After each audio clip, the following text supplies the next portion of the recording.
Welcome to the Deep Dive. Today we are going to be taking a deep dive into the heart of the Quran, chapter 36. Okay. Yaseen. And I know what you might be dense religious text, right? Right. But trust me, this chapter is known for its poetic beauty and powerful imagery, even if you're not a theological scholar. Yeah, it's true. Yaseen is often called the heart of the Quran. And it really does grapple with these huge questions about faith and creation and what it means to live a good life. So let's get to the heart of it. What makes Yaseen so special, and what can we learn from it? Well, right away, the chapter throws down a challenge, a call to believe in Allah, the one true God. But it doesn't just say believe, it lays out the stakes, contrasting the peace of faith with the consequences of disbelief. So it's not just about blind acceptance, but understanding what's at stake in choosing a path. Exactly. Verses 8 and 9 paint this really stark image. Okay. Those who reject faith are described as having shackles on their necks and barriers to understanding. It's like they're trapped, unable to see the truth even when it's right in front of them. It's almost like they're imprisoned by their own closed-mindedness. That's a great way to put it. Yeah. And what's fascinating is that Yaseen acknowledges that despite these warnings, some people just won't believe. Verse 10 points out this stubborn streak in human nature, this resistance to change, even when it might be for our own good. Okay, so we've got this call to faith, Right. but also this acknowledgement that not everyone will answer it. Yeah. It feels very honest, recognizing the complexity of human belief. Right. And to really drive this point home, Yaseen tells this captivating story, the parable of the messengers. Ooh, a story. I love a good story. Tell me more. So picture this. Messengers arrive in a town tasked with delivering a divine message. Okay. But the townspeople are immediately hostile. They see the messengers as mere humans, just like them. Right.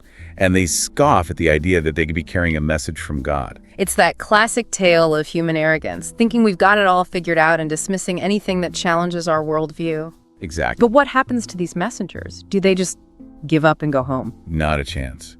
They bravely face threats and ridicule, driven by their sense of duty to deliver the message clearly, as stated in verse 17. Wow. But their persistence really highlights a key question for us. Okay. How do we respond when confronted with ideas that challenge our comfortable assumptions? That's a really good question. It's easy to judge the townspeople, but would we be so quick to embrace something that shakes up our beliefs? That's the power of a good parable, right? It makes you look inward. Yeah. But this story isn't all doom and gloom. There's another character who adds a whole new layer. The lone believer. Oh, yes. He emerges from the outskirts of the town, defying the crowd and passionately defending the messengers. It's that cool. It's like a single voice of reason in a sea of rejection. And his words are so powerful. In verses 20-25, he asks, "Why should I not worship the one who created me?" It's such a simple but profound statement of faith, a testament to choosing belief even when surrounded by doubt. He goes against the grain, risking everything to stand up for what he believes. That takes serious guts. It does. And Yaseen doesn't shy away from rewarding his courage. Oh, wow. The lone believer, despite the town's rejection, is promised paradise, this powerful image of how choosing faith can lead to ultimate peace and fulfillment. So we've got those who reject the message out of arrogance, Right. and the lone believer who embraces it with unwavering faith. What happens to the town itself after rejecting the messengers? Well, verses 28 and 29 describe their fate, destruction. It serves as a stark warning against the consequences of stubbornly clinging to disbelief. But remember, this isn't just about fear-mongering. Yeah. It's about understanding the gravity of our choices and the impact they have on our lives and the world around us. That's a really important point. It's not about punishment, but about understanding the weight of our decisions and the potential ripple effects that they create. Exactly. Yaseen is urging us to take our choices seriously because they have consequences, both in this life and the next. But after this really intense parable, the chapter takes a bit of a turn. Oh, where does it go next? It shifts from the drama of human conflict to the awe-inspiring beauty of creation, Okay. showcasing God's power through these signs in the natural world. It's like saying, look around you, the evidence is everywhere. Okay, I'm intrigued. What kind of signs are we talking about? Well, think about how dead land can suddenly burst forth with life, producing grains and sustenance. Verse 33 highlights this miraculous transformation, Yeah. reminding us of the creative power at work in the world. It's true when you think about the cycle of seasons, how barren fields can be reborn with vibrant crops. It's pretty amazing. It is. And it's not just about basic survival. Verses 34 and 35 paint this picture of lush gardens filled with palm trees, vines, and flowing springs. It evokes this abundance provision and the sheer beauty of the natural world. So it's about appreciating the artistry of creation, recognizing that there's a force behind all this wonder. Precisely. And it goes beyond just pretty scenery. Yaseen urges us to observe the cycles of day and night, the movements of the sun and moon, described in verses 37-40. It's pointing to this grand design, this cosmic order that speaks to the existence of a creator. It's like finding clues to a divine presence in the everyday workings of the universe. Exactly. And there's this really interesting metaphor, verses 41 and 42, about ships sailing the seas. It's often interpreted as a symbol of God's protection and guidance. How even amidst the vastness and uncertainty of the ocean, there's this guiding force ensuring safe passage. That's a comforting thought, especially when life feels like a stormy sea. Right. But it also raises the question, are we just passive passengers, or do we have a role to play in navigating our own journeys? I think that's a question Yaseen wants us to grapple with. Yeah. It's not just about blindly accepting faith, it's about actively engaging with it, seeking understanding, and using our own reason and observation to strengthen our connection to the divine. It sounds like a call to be active participants in our faith journey, not just passive recipients of dogma. Exactly. But Yaseen doesn't stop at just appreciating creation, does it?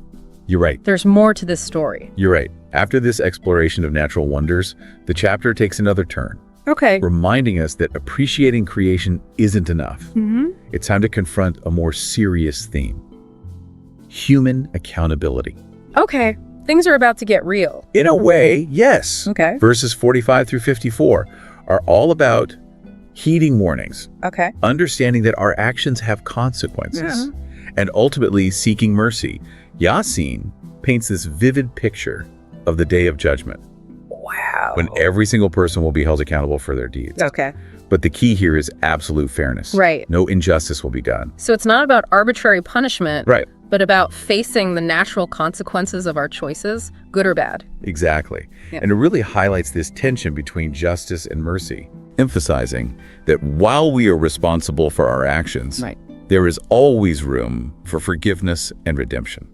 So Yaseen is urging us to reflect on our actions, understand their weight, and seek a path that leads to a positive outcome, both for ourselves and for others. Precisely.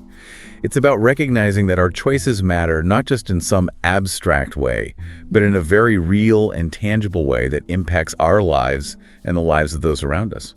This deep dive is already giving me so much to think about.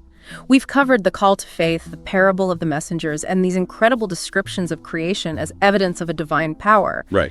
But I have a feeling there's still so much more to uncover in Yaseen, right? You're absolutely right. Yaseen isn't done with us yet. It has more stories to tell, more wisdom to impart, and more challenges to pose. Well, I'm ready to keep diving deeper. We'll be back in part 2 to explore more of the fascinating details and interpretations hidden within this extraordinary chapter. See you then. Sounds good. Welcome back to our deep dive into Yaseen. I'm really enjoying exploring this chapter with you. Me too. It's amazing how much depth and complexity we've already uncovered, and we're only just scratching the surface. Right, it's like peeling back the layers of an onion, revealing new insights and perspectives with each layer. Oh, I like that. Last time we discussed the chapter's powerful call to faith, that captivating parable of the messengers, and those incredible signs of creation. Yes, and how all of that leads to the crucial theme of human accountability. Right. Recognizing that our choices have consequences, not just for ourselves, but for the world around us. Exactly.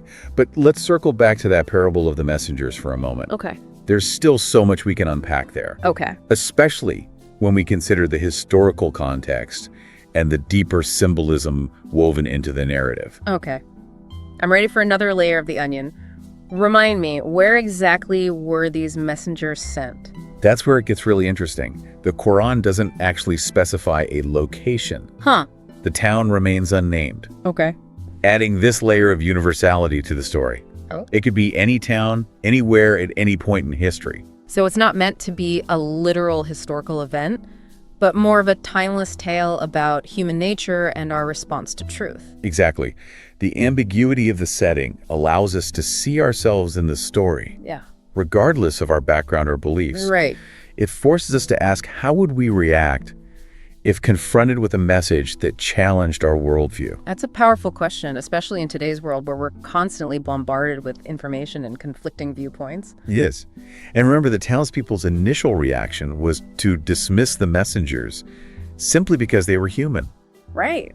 It's almost like they couldn't conceive of the idea that someone just like them could be a vessel for divine truth. It reminds me of those historical instances where scientific breakthroughs or revolutionary ideas were initially rejected because they challenged the prevailing wisdom of the time. It's the classic struggle between innovation and the status quo. Yeah.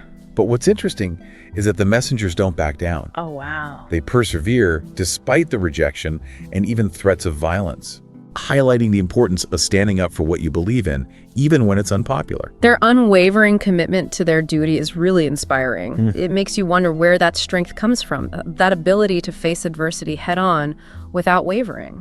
Well, they find strength in their conviction, in the knowledge that they're carrying a message of truth. Right. And that's where the lone believer comes in, offering a powerful counterpoint to the town's skepticism. Yes. He stands out as a beacon of hope amidst the darkness of rejection. Right. His willingness to embrace the message, even at the risk of alienation, is incredibly powerful. And his statement in verses 20-25 is so profound in its simplicity. Yeah. Why should I not worship the one who created me? Wow. It's a recognition of the source of all creation, a declaration of faith rooted in gratitude and understanding. It also highlights the importance of individual conscience, Right. of choosing to follow your own inner compass, even when it goes against the crowd. Exactly. It's about trusting your own discernment, your own sense of right and wrong, Yeah. and having the courage to stand by your convictions, even when you're standing alone. So we have the arrogant townspeople who represent closed-mindedness. Right. And the lone believer who embodies courageous faith. But what about the messengers themselves? What lessons can we draw from their actions? I think they embody the importance of perseverance and staying true to your purpose, Okay. even in the face of adversity. Their unwavering commitment to their mission, despite facing constant opposition, is a powerful reminder that sometimes the greatest victories come after the toughest battles. It's like they're saying that sharing truth is a responsibility, Right. a duty that transcends personal comfort or fear of rejection. Exactly. Yeah. They understand that their role is not to force belief, but to plant the seeds of truth and allow them to take root in those who are ready to receive them. Their story reminds us that meaningful change often starts with a single voice willing to speak up, even when it seems like no one is listening. It's a really empowering message, especially for anyone who feels called to make a difference in the world but might be intimidated by the challenges ahead. It is. The parable of the messengers is a reminder that true strength lies not in physical might, but in unwavering conviction and a willingness to persevere even when the odds seem stacked against you. Okay, so we've delved deeper into the parable of the messengers, Yeah. exploring its timeless themes and the lessons it offers about human nature, faith, and the courage to stand up for what you believe in. What other fascinating details or interpretations are hidden within Yaseen? Well, remember those breathtaking descriptions of nature we talked about earlier? Yeah. The revival of dead land, those lush gardens, the cycles of day and night. Yes. They're not just pretty imagery. Okay. They're layered with symbolism and offer profound insights into our own spiritual journeys. I'm all ears. Tell me more about this metaphorical interpretation. Think about it, just as barren land can be brought back to life, producing abundant crops, so too can our hearts experience spiritual renewal and growth. Okay. We have the potential for transformation, Right. for blossoming into something beautiful and fruitful, even after periods of dryness or stagnation. So the revival of the land is a mirror for our own potential for spiritual rebirth and transformation. Exactly. It's like saying we all have within us the capacity for growth and renewal, no matter how barren or lifeless we might feel at times. Exactly. And those gardens filled with fruits and flowing water. Yeah. They symbolize the rewards of faith, the abundance and nourishment that come from connecting with the divine. Yeah. It's like a reminder that spiritual growth, like tending a garden, Right. requires effort and care. But the fruits of our labor are truly sweet and satisfying. It's a beautiful analogy. And it makes me think about how we often neglect our own inner gardens, Right. letting them become overgrown with negativity, doubt, and fear. It's true. Yeah. We all need to tend to our inner landscapes, to cultivate the conditions that allow faith, love, and compassion to flourish. Right.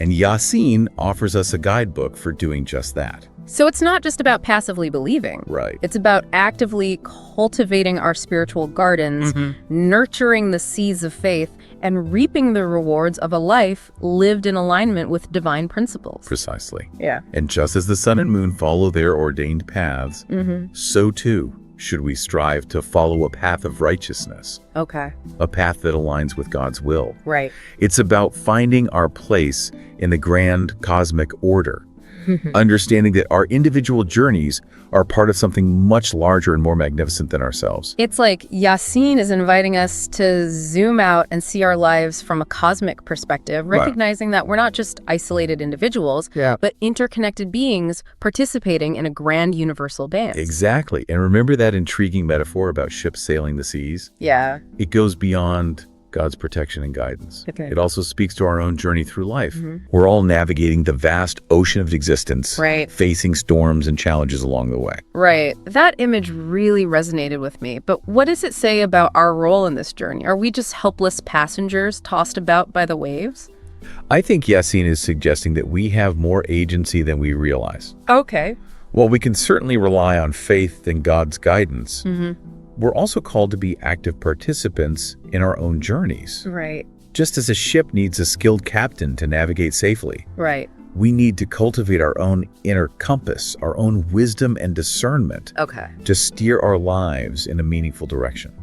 It's a reminder that we're not just victims of circumstance, but co-creators of our own realities. Right. We have the power to choose our course, to adjust our sails, and to navigate towards the shores we desire to reach. And while there will inevitably be storms and challenges along the way, Right. Yaseen assures us that we're not alone. Yeah. We have access to a divine guidance system, a source of strength and wisdom that can help us weather any storm. It's like having a cosmic GPS guiding us towards our ultimate destination, even when the path ahead seems unclear. Exactly. But Yaseen doesn't shy away from the realities of life. It acknowledges that alongside moments of beauty and tranquility, there will also be challenges, trials, and even darkness. Remember those vivid descriptions of hellfire and the consequences of rejecting faith? Yes, they were quite intense. They definitely served as a wake-up call, a reminder that our choices matter. But I'm curious, what's the purpose of those descriptions? Are they meant to scare people into submission? I think it's more nuanced than that. Yeah. While they certainly highlight the gravity of our choices and the potential consequences of straying from a righteous past, I believe their primary purpose is to awaken us. To shake us out of complacency and encourage us to choose wisely. So it's like a tough love approach, a cosmic nudge to get our priorities straight. Exactly. It's about recognizing that our actions have consequences, both in this life and the next, and that choosing a path of goodness, compassion, and justice ultimately leads to a more fulfilling and meaningful existence. It's about understanding that true freedom comes not from indulging our every whim, but from aligning our actions with a higher purpose, a set of values that lead to individual and collective well-being. Precisely. And it's about recognizing that while we are accountable for our actions, there's always room for forgiveness, redemption, and growth. Right. Yaseen emphasizes that God is both just and merciful, offering a path to salvation for those who sincerely seek it. It's a reminder that no matter how far we might stray, there's always a way back, a chance to realign ourselves with our true nature and embrace a path of healing and transformation. Yaseen is truly a multifaceted chapter, offering guidance, warnings, comfort, and so much more. It is. And we've only just scratched the surface of its wisdom and depth. There are still more layers to uncover, more insights to glean, and more connections to make to our own lives. Well, I'm eager to keep exploring. Let's take a short break, and when we come back in part 3, we'll continue our deep dive into Yaseen with some final reflections and insights. Stay tuned. Welcome back to the deep dive. We're wrapping up our exploration of Yaseen, chapter 36 of the Quran. It's been quite a journey through faith and creation and the human condition. What stands out to you most from our dive so far? For me, it's the way Yaseen weaves together these grand cosmic themes with very personal reflections on how we live our lives. It starts with that call to faith, but it quickly becomes about so much more than just believing. It's about actively engaging with our beliefs, seeking understanding, and making choices that align with a higher purpose. You're right. It's not about blind acceptance, but a constant process of questioning and seeking and striving to live in a way that reflects those beliefs. It reminds me of something we touched on earlier, the power of God's creation. Those verses about livestock and how even humans originate from something as simple as a seed. Exactly. It's a powerful reminder that there's this incredible creative force at work in the universe, constantly bringing forth life and all its complexity and wonder. And if God can create from nothing, as verse 77 suggests, then the idea of resurrection, of life after death, becomes a lot more conceivable. It's like Yaseen is challenging those who doubt, saying, look around you. If this level of creation is possible, why would anything be beyond God's power? Precisely. It's a call to expand our understanding of what's possible, to move beyond limiting beliefs and embrace the boundless potential of creation. And this ties in so perfectly with the chapter's concluding message, that we all ultimately return to God, as stated in verse 83. It brings a sense of closure, but also a feeling of awe and responsibility. It does. It's like everything comes full circle. We start with this call to recognize God, and we end with the reminder that we'll ultimately return to that source. But if we know this is our destination, how does that shape our choices in the here and now? That's such a profound question. It makes me think about how we often get caught up in the day-to-day, forgetting that our actions have eternal implications. Yaseen is urging us to live with that awareness, to make choices that reflect our ultimate goal. Right. It's not just about following rules out of fear, but about recognizing that our actions shape our souls, our character, and ultimately our destiny. It's about striving to live a life that's worthy of that final return. So as we wrap up our deep dive into Yaseen, what are some key takeaways we can carry with us? What can we learn from this journey through the heart of the Quran? I think first and foremost, Yaseen is a call to awaken our hearts and minds, to recognize the divine presence, not just in the heavens, but in the world around us, in the everyday miracles of creation. It's about cultivating a sense of awe and gratitude for the gift of life. It's also a reminder that we're not just passive observers, but active participants in our own faith journeys. We're called to question, to seek understanding, and to make choices that align with our values and our ultimate goal of returning to God. Absolutely. And even when faced with doubt or confusion or challenges, we can find strength and guidance in the stories and teachings of Yaseen. The parable of the messengers reminds us that even when surrounded by negativity, one person's faith can make a difference, and that staying true to our convictions can lead to a profound sense of peace and fulfillment. It's about trusting that inner compass, that spark of divine guidance that's within each of us, and having the courage to follow it even when the path ahead seems uncertain. And finally, Yaseen reminds us that even amidst the trials and tribulations of life, there's always hope for redemption, forgiveness, and growth. It's a message of both accountability and mercy, reminding us that we have the power to choose our path and to shape our destiny. This deep dive into Yaseen has been truly eye-opening, offering a glimpse into the profound wisdom and beauty of the Quran. It's a chapter that invites us to contemplate the big questions, but also to reflect on how those questions shape our daily lives. It has. And it leaves us with a lot to think about, to ponder, and to integrate into our own lives. Thank you for joining us on this deep dive into Yaseen. We hope you found it as thought-provoking as we have. Until next time, keep exploring, keep questioning, and keep diving deep.